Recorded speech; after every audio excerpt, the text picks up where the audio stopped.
உங்கள் அன்பிற்கும் அபிமானத்துக்கும் வித்யாபுத்திரன் வி.ஆர். ராஜா குளத்தூர்லேருந்து பேசுகிறேன். என்னுடைய 55வது வீடியோ ரிலீஸ் ஆகுது. இதோட மெயின் டாப்பிக்கு இப்போ நவராத்திரி புண்ணிய காலம் ஆரம்பிக்க போகிறது 3ஆம் தேதியிலேருந்து. ஸோ இது இந்த இன்சிடென்ட் டுக் ப்ளேஸ் டியூரிங் நவராத்திரி பீரியட் தான். கிட்டத்தட்ட 1 or 2 days முன்னாடி நடந்த மாதிரி ஞாபகம் எனக்கு. இந்த இன்சிடென்ட் சொல்லக்கூடிய இன்சிடென்ட் வந்து 25 வருஷத்துக்கு முன்னாடி நடந்தது. நான் ஜவஹர்லால் இருக்கும்போது 1993-94 எக்ஸாக்டாக ஞாபகம், 93ஆம் வருஷம் நினைக்கிறேன். எங்கள் அம்மா வந்து 97 காலமான அவள் உயிரோடு இருந்தால் அப்போ.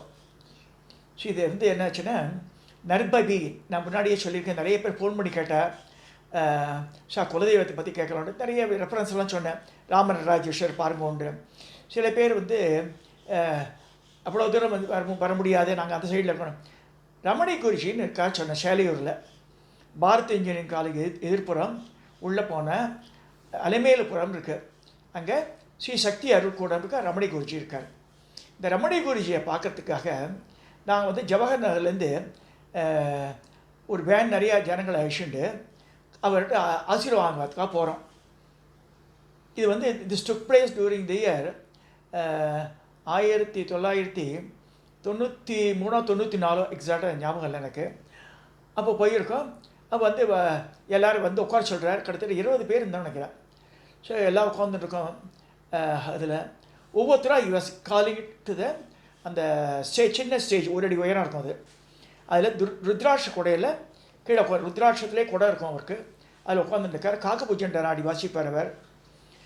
இப்போ வந்து அந்த ரமணி குருஜிக்கு கிட்டத்தட்ட 85 வயசு மேலே இருக்கும். இப்போ நல்ல எல்லோ கலர் கிளாத்து அதை பட்டு கட்டிண்டு நல்ல ஆச்சார பாகம் உயரமாக இருப்பார். தஞ்சாவூர்காரர் உட்காந்துருந்தார். எல்லாம் என்ன நான் கூட போனப்போ எல்லாம் ஆசீர்வாதம் பண்ணார். இங்கெல்லாம் எங்கே வரேன்னு கேட்டார். இந்த மாதிரி ஜவஹர் நகர் இது பக்கத்தில், பெரம்பூர் பக்கத்தில் அப்படியா அப்படின்னு கேட்டு. அப்போ எங்கள் கூட வந்தவா எப்பயுமே ஹெட்ரோஜினியஸ் குரூப் தான் வச்சுருப்பேன். எங்கள் கூட வரவா எல்லாருமே இட்ஸ் எ மிக்சட் பாப்புலேஷன்.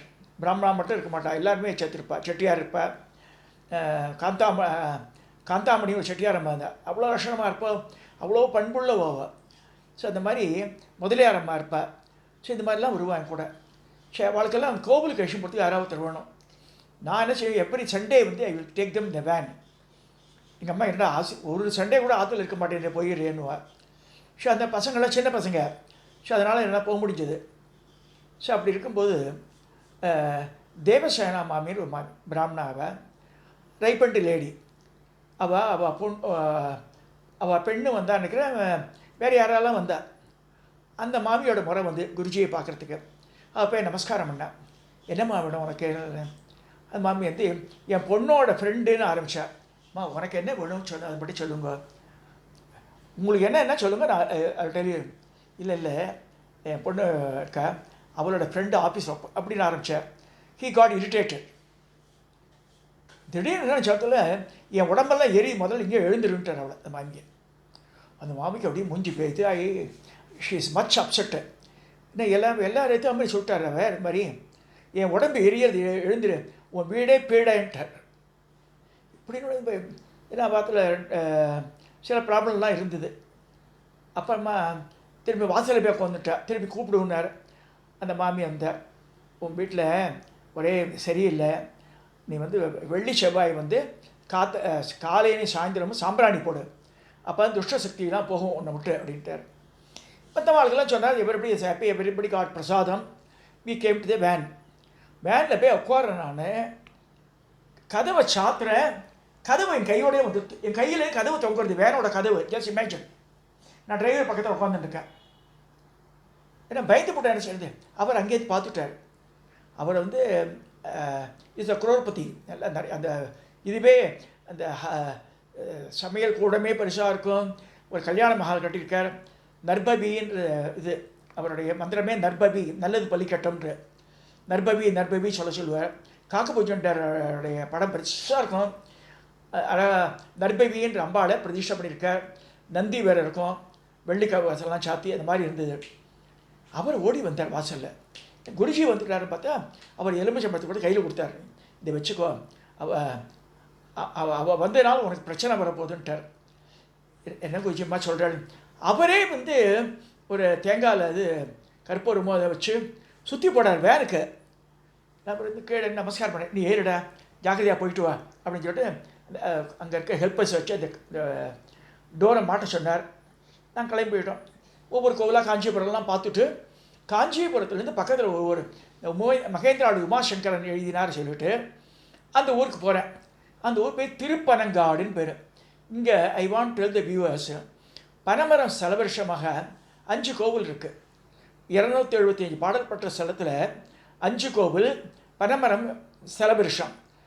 அந்த பனைமரம் செலவருஷமாக கோவில் வந்து திருப்பனங்காடு ஒன்று, திருவோத்தூர்ன்ற செய்யார் பக்கத்தில் இருக்குது, திருவோத்தூர்ன்ற ஒன்று 2, அடுத்து வந்து பனப்பாக்கம் ஒன்று இருக்குது, அரக்கோணம் பக்கத்தில் இருக்குது, பனப்பாக்கம் ஒன்று, அடுத்து பனையப்புறம்னு விழுப்புரம் பக்கத்தில் இருக்குது அது ஒன்று, கடைசியாக திருப்பனந்தாள் கும்பகோணம் பக்கத்தில் வருது மாயவரத்துக்கு முன்னாடி. இதெல்லாம் வந்து பனைமரம் செலவருஷம். இந்த திருப்பனங்காட்டிலே பனைமரம் செலவருஷம். இங்கே என்ன விசேஷம்னா, அதை படிச்சுட்டு தான் நான் போனேன். மகேந்திரவாடி உமாசங்கரை சொன்னார் சொல்லிட்டு போனாங்க. அப்போ அவர்கிட்ட பேசிட்டு கிடையாது, புக்கு தான் படிச்சிருந்தேன். அந்த ஊரில் 2 லிங்கம் இருக்குது ஒரே மேடையில். மேடைன்னா சிமெண்ட் மேடையில் கருங்கல்லே கட்டின கோவில் இது. அப்பா காலத்தில் அந்த திருப்பணி பையனோட காலத்தில் முடிஞ்ச செட்டியார், நாட்டுக்கோட்டை செட்டியார் பண்ணியிருக்கான் அந்த காலத்தில். நான் சொல்கிறது 200 இயர்ஸ் முன்னாடி நடந்த இது. அந்த கன்ஸ்ட்ரக்ஷன் ஆரம்பித்து ஒரு ஈவன் 150 இயர்ஸ் வச்சுக்கோங்களேன். அது மாதிரி என்ன நாட்டுக்கோட்டை செட்டியெல்லாம் என்ன பண்ணுவான்னா, அவளை கேஸ் ஜெயிக்கணுன்னு அவள் வந்து தேவாரம் புஸ்தகத்தை எடுத்து வச்சுட்டு சாமியை வேண்டிண்டு திருவாசகம் இதெல்லாம் படித்து என்ன செய்வான், நூல் வச்சு பார்ப்பாள். இந்த புஸ்தகத்தை மூடி ப்ரே பண்ணி நூல் வச்சு பார்த்தா அவள் ஜெயிச்சிடுவா கேஸில். அந்த எந்த நூலில் எந்த ஊருக்கு அந்த நூல் வருதோ அந்த ஊருக்கு அந்த பணத்தை கொடுத்துருவான். எத்தனை லட்சமாக இருந்தாலும் சரி. அந்த மாதிரி மடத்தில் வந்து செக் பண்ணுறா. இது எங்கே இருக்குது, காஞ்சிபுரம் பக்கத்தில் 15 கிலோமீட்டரில் இருக்குதுன்னு சொல்லிட்டாங்க. ஸோ அந்த திருப்பனங்காட்டில் வந்து அந்த செட்டியாரோட சிலை எப்பயும் பார்க்கலாம், உள்ள கருங்கல் சிலை இருக்குது. ஆனால் செட்டியார் இறந்து போகிறார். அவர் பையன் வந்து அப்புறம் பின்னாடி முடிச்சிடுறான் அந்த திருப்பணியை. நேத்தி நடத்து கும்பாபிஷேகம் ஆன மாதிரி இருக்கும். அவ்வளோ ஸ்பிக் அண்ட் ஸ்பேனாக இருக்கும். 2 கொடிமரம், 2 நந்தி, 2 சிவன், ஒன்று எல்லாமே பெருசாக இருக்கும். ஒன்று வந்து தாளபுரீஸ்வரர் ஒன்று பேர், கிருபாநாதீஸ்வரர் ஒரு, அதே மாதிரி கிருபாநாயகி அமிர்தாம்பிகை 2 அம்பாள். அவ்வளோ அற்புதமான கோவில். சரி, அதெல்லாம் அங்கே என்ன ஆச்சு எங்களுக்கு சாயந்தர வேலை. அப்போ வந்து திஸ் லேடி வாஸ் மர்மரிங். யார் காத்தால் உடம்பெல்லாம் எரியுதுன்னு சொன்னார் ரமணி குறிச்சி. அந்த மாமி வந்து சொல்லியிருக்கா, நான் கவனிக்கல என்ன சொல்கிறான்ட்டு. நிறைய பேர் இட் வாஸ் பீப்புள் நாட் லெல்லிஷ். அதை அவள் சொன்ன வார்த்தையை பிடிக்கல. அந்த கிருபாநாயகி கற்பூரெல்லாம் காமிச்சு குங்குமாச்சரம் பண்ணிட்டார். இந்த அமிர்தாம்பிகை 2வது அம்பாள் பக்கத்தில். இங்கே என்ன விசேஷம்னா, தனித்தனியாக சுற்ற முடியாதுங்க. 2 சிவன் கோவிலும் தனித்தனியாக ஒரு மேடை மேலே இருக்குது. அந்த மேடையே தான் சுற்றணும் நீங்கள். அதே மாதிரி 2 அம்பாள் கண்ணதியும் தனித்தனியாக கட்டியிருந்தாலும் 2 அம்பாளையும் ஒன்றா சுற்றி வர முடியும். அந்த மாதிரி பண்ணியிருக்கான் அந்த காலத்தில். இந்த அம்பாளுக்கு அமிர்தாம்பிகைக்கு அழகாக அர்ச்சனையெல்லாம் பண்ணி முடித்து குங்குமம் கொடுத்துட்டுருக்கார். இந்த மாமி அங்கே வரல.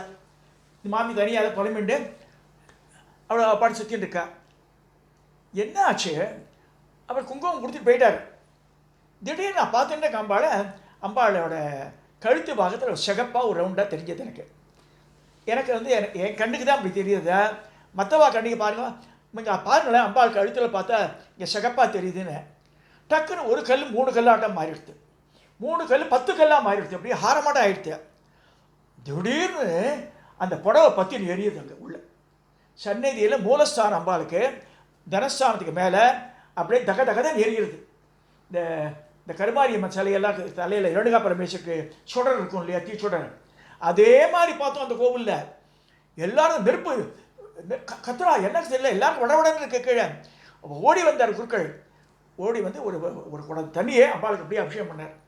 அப்புறம் வெளில வந்தார். யார் என்ன சொன்னார் சொல்லுங்க, இது வந்து பாடற்பட்ட ஸ்தலம், ரொம்ப சூட்சமான ஸ்தலம், மகாபெரிவா வந்து தங்குவாங்க வெளியில். என்ன பண்ணேன், யார் என்ன பண்ணேன்னு கேட்குறா. அப்போ ஒரு ஆச்சாரிய அம்மா ராணிப்பேட்டையெல்லாம் வந்து ஆமாம் எல்லாம் உங்கள் ஐயரம்மா தான் சொன்னான், ஊர் கோவிலில் நுழையும் போது இந்த ஊர் சுடுகாடு ஆட்டம் இருக்குன்ட்டா அந்த மாமி. ஏன்னா அந்த மாமி காஃபி வேணுமா 4 மணி ஆனால் அந்த ஊரில் கிடைக்காது எதுவுமே. ஏன்னா படு கிராமாந்திரம் அது. வீடுகள்லாம் அழகாக இருக்குது. டீ கடையெல்லாம் கிடையாதுங்க. அந்த அந்த அம்மா சொன்னான்னு சொல்லிட்டு அந்த ஆச்சாரிய அம்மா சொல்லிட்டேன். அப்போ நான் மன வந்தார். சரின்னு சொல்லிட்டு நீங்கள் தப்பு பண்ணிவிட்டு இப்படிலாம் சொல்லலாமா, நமஸ்காரம் பண்ணுங்கலாம் சொன்னார். இதெல்லாம் ஆகி வந்து எல்லாருக்கும் பீப்புள் அப்செட்டு. சரி, அப்புறமா ஏதாவது கோவில் போனால் எந்த கோவிலும் போக முடியல சார். 5 மணி இது நடக்கும்போது 5-6 மணி ஆகிடுது. சரி, தனியாக ஜவஹர் வந்து சேரும்போது ராத்திரி 8 மணி ஆகிடுது. அப்போல்லாம் இந்த ரோடெல்லாம் அவ்வளோ ஃப்ரீயாக நல்லா இருக்காது. இப்போ தானே அழகாக ஹைவேஸ் எல்லாம் ஜம்முன்னு போட்டேன். அப்போ அந்த காலத்தில் நான் சொல்கிறது வந்து 30 வருஷத்துக்கு முன்னாடி நடந்த கதை அது. சரி, சத்தியமாக சொல்கிறேன், அன்னிலேருந்து அப்போல்லாம் எனக்கு சம்பளம்லாம் கம்மி, ஒரு 10,000-20,000 தான் இருக்கும். நான் ₹1,00,000 சம்பளம் வாங்கும் வரைக்கும் ஒவ்வொரு வருஷமும் அந்த 2 அம்பாளுக்கும் புடவை வாங்கி வைப்பேன். நவராத்திரி போது எப்படியா கூடி சாத்தி ஒரு அபிஷேகம் பண்ணோண்டு 25 வருஷம் ஐ ஸ்ட்ரைங். ஜஸ்ட் உங்களுக்கு வியூவர்ஸ் கேட்க சொல்கிறேன்னா, நம்ம நினச்சாலும் நடக்கவே நடக்காது. இங்கே குளத்தூரில் வந்து இங்கே கௌரின்னு ஒரு லேடி இருக்கா. அவள் வந்து பாலாஜி கோவிலில் அவள் மண்டலியில் சர்வமங்களா மண்டலி, அதான் பேர் வச்சு கொடுத்தேன் அவளுக்கு. சோஸ்திர மண்டலின்னுவா. ஸோ பாலாஜி நகரில் இருக்க மாமா நான் விஷயம் போகிறேன், கவலை இந்த வருஷம் பண்ணுறோம் அப்படின்னு சொல்லி ஒரு நவராத்திரி பீரியடில் I sent a message to the temple. அவள் தேவர் ப்ரிப்பேர்டு 2 அம்பாளுக்கு அபிஷேகம் பண்ணி வஸ்திரங்கள்லாம் சாத்தி சக்கரை பொங்கல் புளியோ எல்லாமே என்னென்ன வேணுமோ எல்லாம் பண்ணிக்கோன்ட்டேன் நான். ஸோ அதுவே ஆகாரமாக கொடுத்துட்டா மத்தியானங்களுக்கு. அப்போ தான் மனசு சாந்தி அடைஞ்சதுக்கு சொன்னேன்னா, அந்த இன்சிடென்ட் நடந்து கிட்டத்தட்ட 30 வருஷ காலம் என்னால் பண்ண முடியல. அப்போ தான் ஏன்னா அம்பாளுடைய அருள் இருந்தால் தான் பண்ண முடியும் நம்மளால். பணம் இருந்தது, வசதி இருந்தது, கார் இருந்தது, ஐ கேன் ஸ்பெண்டு. யார் கேட்டால் கார் கொடுத்துருவா. வேன் புக் பண்ணி போயிடலாம். அப்போல்லாம் வேன்லாம் வாடகையெல்லாம் காஞ்சிபுரம் போயிட்டு வந்தால் 2,000 கூட கிடையாது. இப்போ இந்த பக்கத்தில் ஊருக்கு போயிட்டு தான் 3,000-4,000 கேட்குறான் வேன்காரன். இது எதுக்கு சொல்ல வரேன்னா, அந்த இன்சிடென்ட் வரக்க இதை நர்பவி ரமணி குருஜி காத்தாலேயே சொல்லிட்டார். எனக்கு ஒரு எலும்புச்சம்பழத்து வேறு கொடுத்தாரு. நீ நல்லா சேஃபாக ஆற்றுக்கு போய் சேருடாப்பான்னாரு என்ன. ஏன்னா வந்து அப்புறமா சொல்லியே அனுப்பிச்சார், இப்போ பெட்டர் டு அவாய்டு இந்த மாதிரி பீப்புளு. அவாய்டு ஸ்பெசிஃபிக்காக சொல்ல, இந்த மாதிரி நெகட்டிவ் ஃபோர்ஸஸ்லாம் அழிச்சு போனால் உனக்கு பிரச்சனை வரும்ட்டார். அதுக்கப்புறம் வரவும் இல்லாத மாமி என் கூட அப்புறமா முக்தி அடைஞ்சிட்டா அவள். இது எதுக்கு சொல்ல வரேன்னா, நிஷ்டூரமான வார்த்தைகளை விடவே கூடாது. நமக்கு 1008 பிரச்சனைகள் இருக்கலாம். இப்போ இந்த கௌரியெல்லாம் சொல்கிறேன், எனக்கு நல்ல சிஷ்ய பொண்ணு தான் அவள். ஆனால் அவள் வந்து டோட்டலாக பட்னி ரெடினா பட்னி இருப்போம். இதெல்லாம் பண்ணுன்னா எல்லாம் 10 பேருக்கு நல்லங்க வழியாக வைப்போம். அந்த மாதிரி இருக்கணும். அதாவது ஒரு இறைப்பணி பண்ணும்போது, பூஜை புனஸ்காரங்கள் பண்ணும்போது, இப்போ எங்கள் காத்துக்கு வந்தால் என் பசங்களாம் கூட செய்யமா கௌரி வழக்கலையாக ஏற்றினா மடமடமாக தொடச்சிட்டு போ. சாந்தின்னு ஒரு பொண்ணு, பிள்ளைவாழ் பொண்ணு, அவ்வளோ அழகாக பண்ணுவோம். கௌரி பொட்டெல்லாம் வச்சுடணுன்னா எல்லாத்தையும் பொட்டு வச்சு பூ இதெல்லாம் சாத்தி படத்துக்கெல்லாம் அந்த மாதிரி இருக்கணும். அந்த மாதிரி தான் போது ஒரு குரூப்பு சிறப்பாக பணியாற்ற முடியும். இதில் வந்து நம்ம இந்த வர்ணாசிர தர்மத்தை பேசிட்டு நம்ம வசதியை நீ தாழ்த்தி இல்லாமல் அவுட்டு. ஏன்னா வந்து நான் இந்த மாதிரி இதில் நான் நிறையா அடிபட்டுட்டேன், அனுபவப்பட்டுட்டேன். ஆகையினால் நவராத்திரி பொன்னிகாலம் வரும்போது இந்த டிஃபரன்சியேஷன்லாம் இல்லாமல் எல்லாம் ஒத்துமையாக இருந்து எல்லாருக்கும் வித்திரபா கொடுங்க, எல்லாருக்கும் ஒரே மாதிரி ட்ரீட் பண்ணுங்க சொல்லி இந்த 55வது வீடியோவை நான் நிறைவு செய்கிறேன்.